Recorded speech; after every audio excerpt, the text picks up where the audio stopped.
স্ট্রোকের পরে আমরা একটা সমস্যা প্রায় দেখি সেটা হচ্ছে বেড সোর এবং এটাকে ডিকুবিটাস আলসার বলা হয়। রোগীরা অনেক সময় অজ্ঞান থাকে বা একই পজিশনে অনেকক্ষণ থাকে।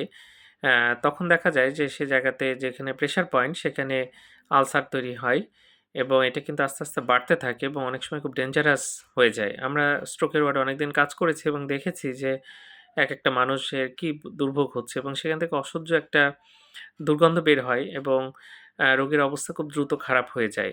তো যাক স্ট্রোকে আক্রান্ত রোগী যদি অজ্ঞান হয়ে থাকে এটা ২ ঘন্টা পর, পর পাশ ফিরায় দিতে হবে। এটা যারা তার কেয়ার গিভার বা যারা তার সাথে থাকবেন এই কাজটা অবশ্যই করবেন। ২ ঘন্টা পর, পর পাশ ফিরিয়ে দিবেন। না হলে কিন্তু এটা হবে এবং প্রস্রাব পায়খানা ঠিকমতো করছে কিনা এবং সেটা সঠিকভাবে পরিষ্কার করা হচ্ছে কিনা সেটা খেয়াল রাখতে হবে। পুষ্টিকর খাবার দিতে হবে। এটা খুব গুরুত্বপূর্ণ এবং একটু ক্ষত তৈরি হলে সাথে, সাথে ডাক্তার দেখাতে হবে।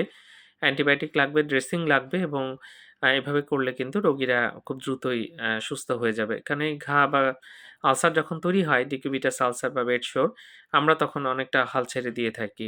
তো এটা কোনোভাবেই হতে দেয়া যাবে না। ধন্যবাদ সবাইকে।